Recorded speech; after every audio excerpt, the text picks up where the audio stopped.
Hello বন্ধুরা, welcome back. আবার চলে এসেছি তোমাদের কাছে নতুন একটা ভিডিও নিয়ে। চন্দ্রকোনা রোডে কল্পতরু ডায়াগনস্টিক সেন্টার অ্যান্ড পলিক্লিনিকের আজকে 4 বছর পূর্ণ হয়েছে।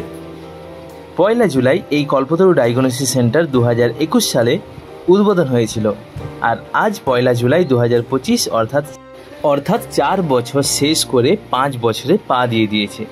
তাই আজকের এই এনজয়মেন্ট ভিডিওটা কল্পতরু ডায়াগনস্টিক সেন্টারের জন্য। পশ্চিম মেদিনীপুর জেলার চন্দ্রকোনা রোড নামক জায়গাতে এই মেসার্স কল্পতরু ডায়াগনস্টিক সেন্টার অবস্থিত। মেদিনীপুরগামী রাস্তার একদম ডান সাইডেই আমাদের messrs Kalpataru diagnostic centre and polyclinic অবস্থিত, যার আজ 4 বছর পূর্ণ হচ্ছে। 5 বছরে পা দিয়েছে, তাই সকাল থেকেই আমাদের সেন্টারটাকে সুন্দরভাবে সাজানো গোছানোতে আমরা প্রত্যেকেই ব্যস্ত। প্রত্যেকটা স্টাফ থেকে শুরু করে প্রত্যেকটা মালিক, যারা আমাদের স্থায়ী মালিক অর্থাৎ আমাদের চন্দ্রকোনা রোডেই যারা থাকে, তারা প্রত্যেকে মিলে উদ্যোগ নিয়ে আজ এই সেন্টারের 4 বছরের জন্মদিন পালন করার উদ্যোগ চলছে। তাই কাগজের মালার থেকে শুরু করে বেলুন পর্যন্ত বার্থডেতে ঠিক যেভাবে সাজানো যায় সেই রকম প্রচেষ্টাতেই আমরা সাজিয়ে চলেছি কল্পতরু ডায়াগনস্টিক সেন্টারকে। শুধু বেলুন আর মালাতেই না, আলপনা দিয়েও এই সেন্টারটাকে আরও সুন্দর করার চেষ্টা করেছি।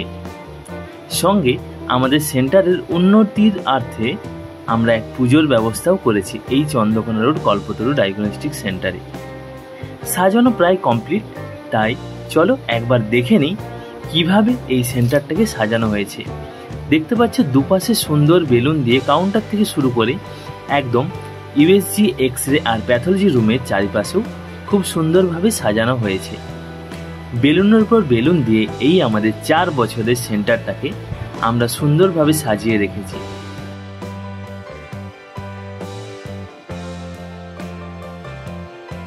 ঠাকুরমশাই আসতেই পুজো শুরু করে দেন। আমাদের পাশেই যে শিবকালী মন্দির রয়েছে, সেই শিবকালী মন্দিরে ঠাকুরমশাই পুজো করতে আসেন আমাদের এই উৎসবগুলোতে। 4 বছর যেহেতু কমপ্লিট হচ্ছে, তাই উৎসব বলা চলে। খুব আনন্দের সাথেই আমরা পালন করছি।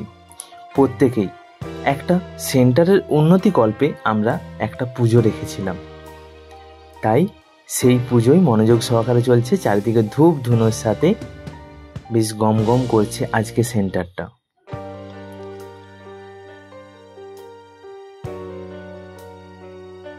পুজো শেষ হতেই গণেশ হাতে প্রসাদ তুলে নেয় আর নিজের হাতে প্রত্যেককে প্রসাদ বিতরণের ব্যবস্থা করে।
সকলকে প্রসাদ দেওয়া শেষ হলে আমি গণেশকে প্রসাদ খাইয়ে দিলাম, আর গণেশও আমাকে নিজের হাতে প্রসাদ খাইয়ে দিল।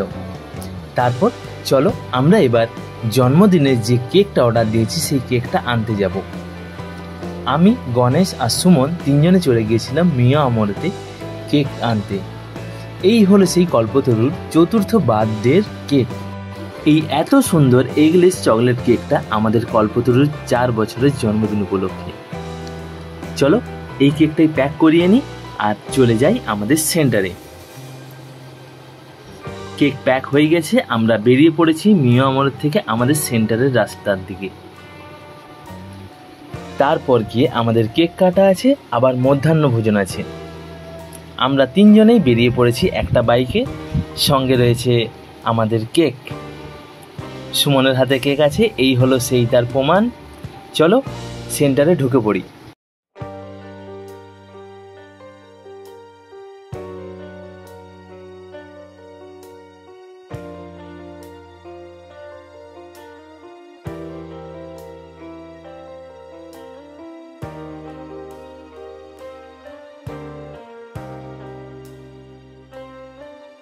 কেক তো চলে এসছে, তাহলে আর ওয়েট করা কিসের জন্য? কেক টেবিলে পড়ে গেছে আর তার সাথে কেকের সাজ সরঞ্জামও রেডি। আর আমাদের 2 জন স্যার ইতিমধ্যে উপস্থিত। তারা পূর্বেই চলে এসছে আর কেক কাটার জন্য, কারণ তাদের হাত দিয়ে কেকটা কাটা হবে আর তারপরে আমরা সেই কেকের উপর ঝাঁপিয়ে পড়ব খাবার জন্য।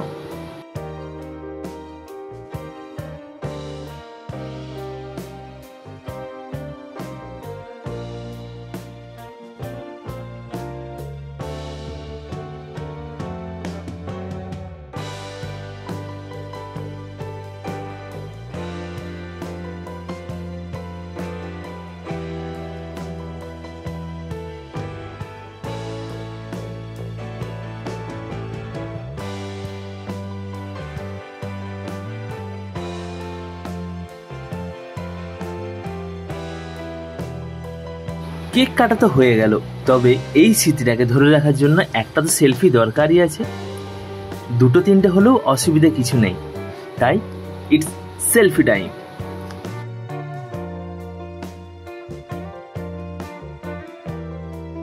আবার নর্মাল সেলফির সাথে আমার তো সিসিটিভি वाला সেলফিটাও দরকার, যাতে প্রত্যেকের মুখটাই খুব স্পষ্টভাবে বুঝতে পারা যায়। তারপর গণেশ নিজে হাতে আবারও প্রসাদের মতোই কেকটাকে কেটে কেটে প্রত্যেকের হাতে তুলে দিচ্ছে।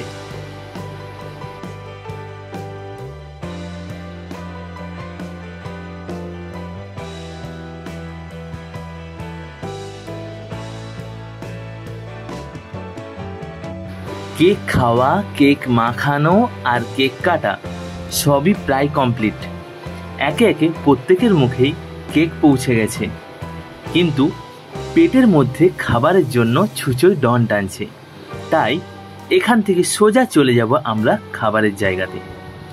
সেখানে আমাদের বাপিরা আমাদের জন্য মাটন রান্না করে বসে রয়েছে। সময় কমের জন্য আর অন্য কিছু মেনু করা যায়নি, ভাত, মাটন আর তার সাথে মিষ্টি। তাই দিয়েই আমরা খেয়ে নেব, কোনো অসুবিধা নেই, কারণ এনজয়টাই বিশেষ জরুরি। আমরা প্রচুর এনজয় করেছি, তাই এবার খাওয়া দাওয়াটাও সেরে নিই। বাপিদার সাথে সহযোগিতা করার জন্য আমাদের রয়েছে পাপাই।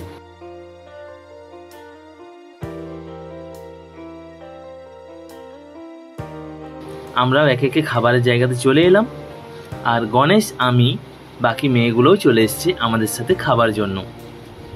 গণেশ নিজে হাতে খাবার বেড়ে দিচ্ছে বাপিদাকে, কারণ বাপিদা একাই যেহেতু রান্না করেছে, তাই বাপিদার তো একটু সেবা প্রয়োজন।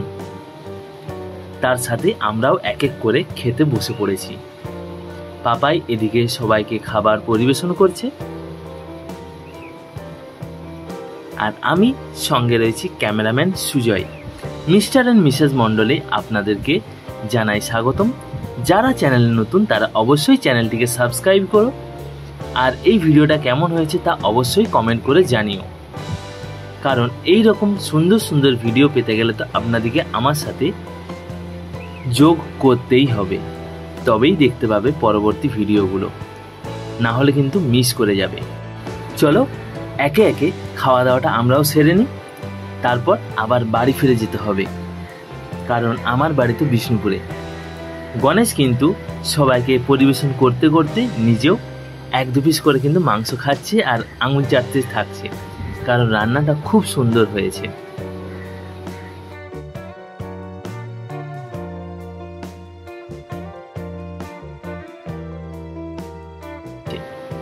চলো আজকের মতো ভিডিওটা এখানেই শেষ করছি। আবার দেখা হবে অন্য নতুন একটা ভিডিও নিয়ে তোমাদের সাথে। সঙ্গে থেকো আর একটা করে লাইক অবশ্যই করে দিও, কারণ একটা ভিডিও তৈরি করতে গেলে অনেক সময় লাগে আর পরিশ্রম লাগে।